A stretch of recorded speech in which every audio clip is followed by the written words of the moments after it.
specifically, what would prove you wrong? Absolutely. Great.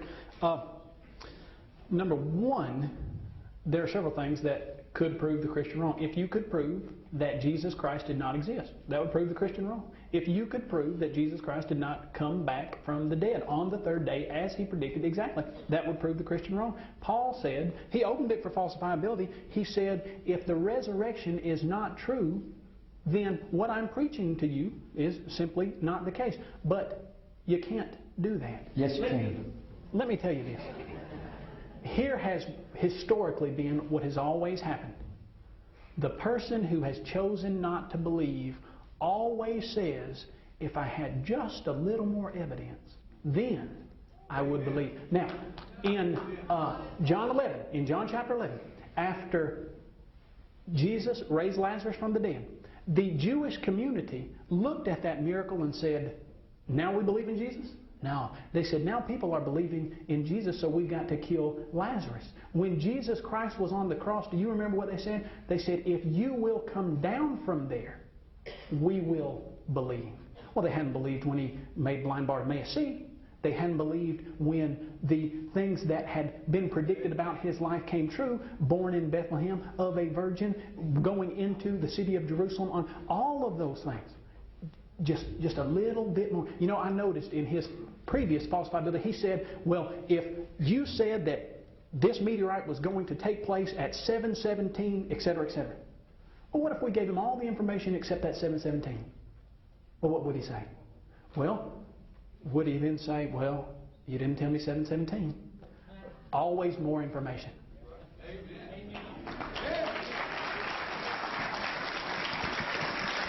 I gotta give the person responsible for this event a chance to ask a question.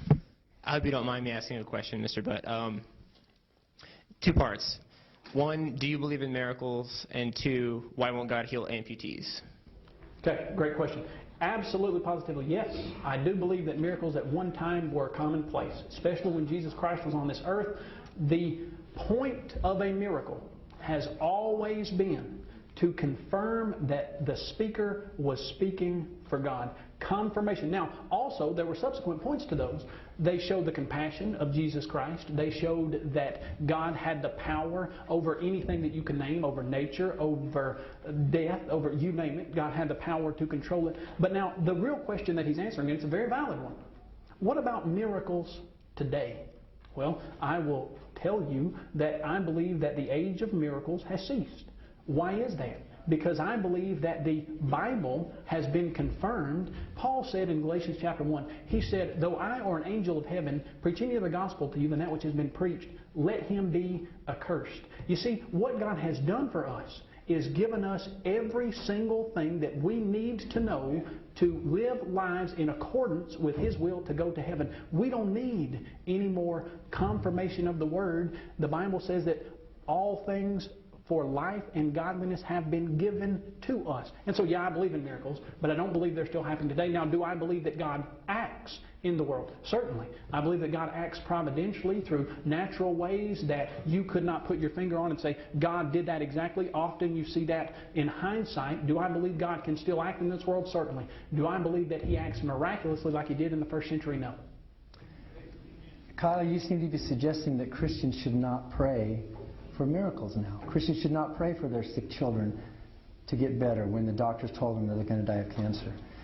In the Bible, Jesus very clearly said, all things whatsoever ye shall ask for in prayer believing, you shall receive. The prayer of faith will save the sick. Now you're telling us, well, that only applied back then. We're in a different, I suppose, dispensation now. He was only talking to them back then, so we should basically throw out those verses, and those promises that he made to his disciples do not apply to today. Do Christians in this audience believe that kind of talk? Don't you pray when your child is sick? Don't you pray for the laws of nature, for God to intervene in some way? Kyle is telling you, you should not. There are no more miracles. Well, I guess we're on the same page on that one.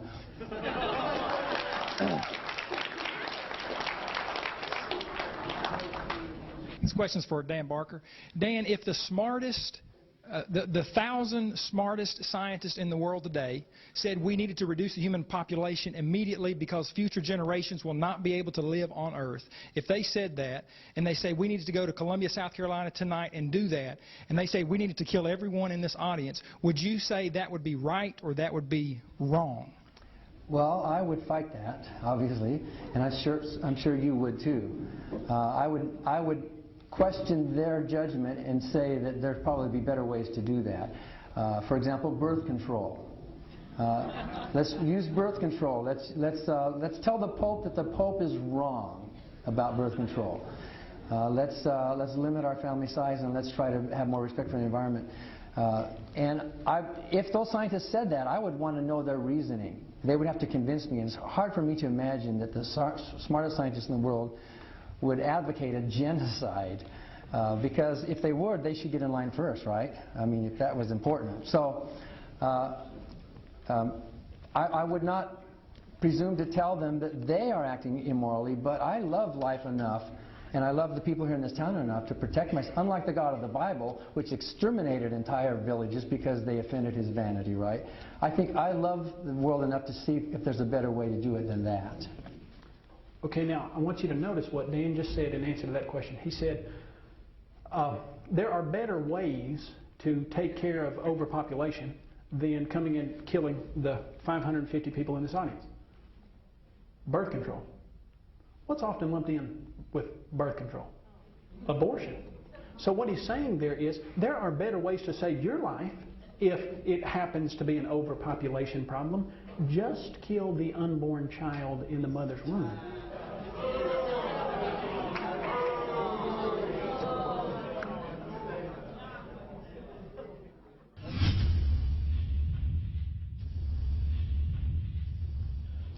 In the concluding remarks, sometimes you need to wrap up some things that were said during the debate. Just one real quick one. When he mentioned the idea that the eye of the human is inverted and it's bad design, and an intelligent designer would have done better than that. It just so happens that the most acute eye on the planet, the bird eye, happens to be inverted. I've got a quote here from New York, Frank Gill, Ornithology, Freeman, 1995. Birds have, this is not actually a quote, it just comes from the book. Birds have an inverted eye, yet they produce the sharpest images of all animals. Now, he did get into more of a core of the question. He did say, well, if the Bible is the ultimate guide for morality, why is it that you can take any moral issue and you can see Bible-believing people come down on both sides of those issues?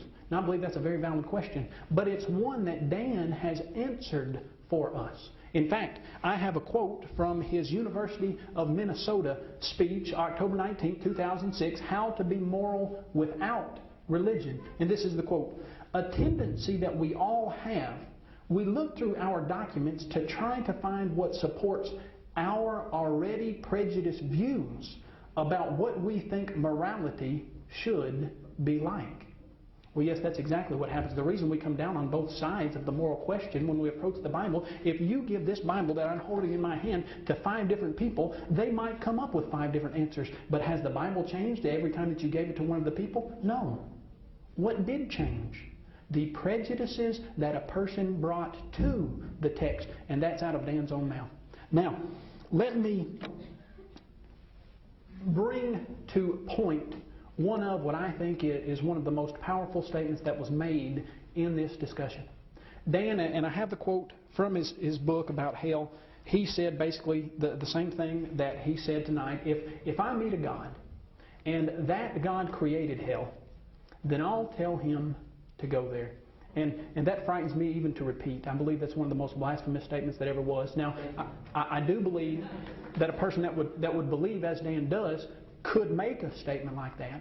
But let's analyze the idea of hell just for a minute. The Bible says that God is a God of love. But you know what else the Bible says?